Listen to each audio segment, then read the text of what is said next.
फिर से आप सभी का स्वागत है हिंदी साहित्य में। आज हम देखेंगे कुछ महत्वपूर्ण फैक्ट जो भी नेट के सिलेबस में, हिंदी नेट के सिलेबस में लगा हुआ है।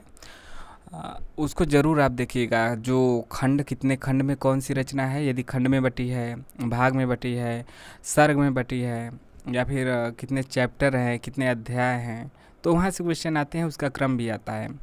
तो आज हम देखेंगे पहले तीन चार रचनाएं जो कि सिलेबस में लगी हैं, उनका देखेंगे। चैनल को सब्सक्राइब जरूर कीजिए। जैसे बात की जाए शेखर एक जीवनी की, तो इसमें देखिए पहला जो है उसका नाम प्रवेश है। ये सब भी देता है, प्रवेश है, लेकिन आपकी जो प्रथम खंड है उसका नाम है उषा और ईश्वर। दूसरा खंड है उसका नाम बीज और अंकुर है। तीसरा खंड है प्रकृति और पुरुष। चौथा खंड पुरुष और परिस्थिति है। तो पहला खंड उषा और ईश्वर, दूसरा बीज और अंकुर, तीसरा प्रकृति और पुरुष, चौथा पुरुष और परिस्थिति। परिशिष्ट की बात की जाए तो एक कलाकार की कहानी शेखर यहाँ पे परिशिष्ट के रूप में है। तो यह आपका शेखर एक जीवनी से हो गया। शेखर एक जीवनी जो आपका उपन्यास है,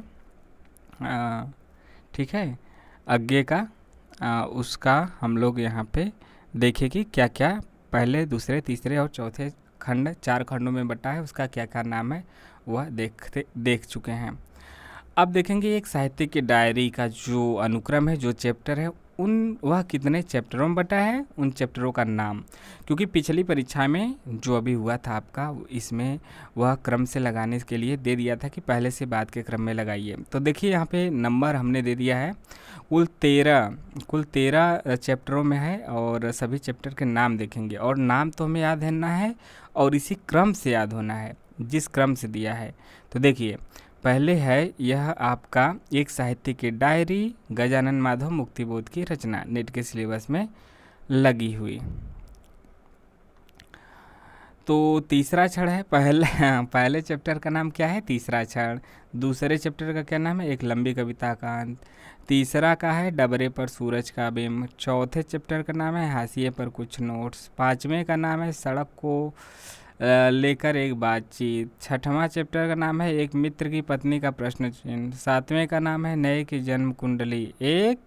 आठवां नए की जन्म कुंडली 2। तो सातवां और आठवां क्या है, नए की जन्म कुंडली 1, आठवां नए की जन्म कुंडली 2। नौवां है वीरकर। 10वां है विशिष्ट और अद्वितीय।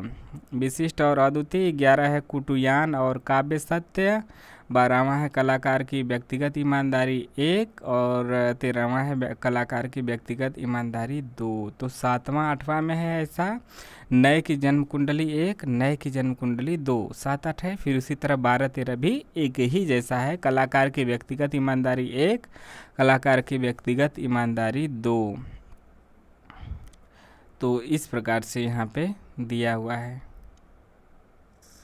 तो 13 रचनाओं के नाम यहाँ पे आप देख लीजिएगा। तीसरा क्षण, एक लंबी कविता का अंत, डबरे पर सूरज का बिंब, हाशिए पर कुछ नोट्स, सड़क को लेकर एक बातचीत, एक मित्र की पत्नी का प्रश्न चिन्ह, नए की जन्म कुंडली 1, नए की जन्म कुंडली 2, वीरकर, विशिष्ट और अद्वितीय, कुटुयान और काव्य सत्य। मतलब ये सब जो बीच में दिया है ना, यही सब थोड़ा सा कठिन चैप्टर होने वाला, हो सकता है यहीं से दे दे।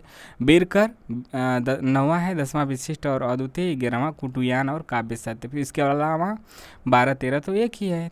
तो यहाँ पे हम देख लेंगे कलाकार की व्यक्तिगत ईमानदारी 1, कलाकार की व्यक्तिगत ईमानदारी 2। ठीक है, यहाँ पे हमने देखा एक साहित्य की डायरी। अब इसके बाद नंबर आता है आपका मेरी तिब्बत यात्रा, राहुल संकीर्तन के द्वारा लिखित यह रचना है। इसके चैप्टरों के नाम भी पूछे गए थे, तो यहाँ पे हम देख लेते हैं कि कितने खंडों में विभक्त है। तो 5 खंडों में विभक्त है। पांचों का नाम देखिए। पहला खंड है लहासा से उत्तर की ओर, दूसरा चांग की ओर, तीसरा शक्य की ओर, चौथा जैनम की ओर, और 5वां नेपाल की ओर। तो लहासा से उत्तर की ओर, फिर चांग की ओर, फिर तीसरा शक्य की ओर, चौथा जैनम की ओर, और 5वां नेपाल की ओर है। लास्ट वाला नेपाल की ओर। परिशिष्ट में आप यहाँ पे देख सकते हैं कि किसका किसका परिशिष्ट, किसका किसका उपयोग किया गया है। तो यहाँ लहासा की ओर तिब्बत में 1.25 बरस 1929, तिब्बत में तीसरी बार 1936, तिब्बत में चौथी बार 1938। तो यहाँ पे यह भी आप बारीकियों को देख सकते हैं। अगला है माटी की मूर्तें। माटी की मूर्तें में ज़्यादा कुछ है नहीं, बस चैप्टर का नाम दिया है कौन कौन है। तो यहाँ से पूछ सकता है इनमें से कौन सा नहीं है, या फिर इनको क्रम से लगाइए। तो ये माटी की मूर्तें हैं, इसमें से माटी की मूर्तें में से कितनी मूर्तें हैं यहाँ पे, कुल मूर्तों की बात की जाए तो कुल 12 मूर्तें हैं, और 12 मूर्तों को इसी क्रम में याद भी रखना है। पहली मूर्त है जो रजिया है, दूसरी मूर्त बलदेव सिंह, तीसरी मूर्त सरजू भैया, चौथा मंगर है, बलदेव नहीं मंगर, बलदेव तो दूसरा पे है, पाँचवा रूपा की आजी, छठवां देव, सातवां बाल गोविंद भगत, आठवां भौजी, नौवां परमेश्वर हैं, 10वां बैजू मामा, 11वां सुभान खा और 12वां बुधिया। तो यहाँ पे हमने देखा प्रमुख तथ्य, यहाँ पे क्या बोलते हैं, जयशंकर प्रसाद के नाटकों को हम लोग अगली कड़ी में देखेंगे। नाटक का मतलब कि उस नाटक के प्रमुख पात्रों को। ठीक है, यहाँ पे हमने देखा ये माटी की मूर्ति रामवृक्ष बेनीपुरी के द्वारा लिखी गई है, वह हमने देखा। उसके बाद अचीवमेंट, ये अचीवमेंट कहाँ से आ गया।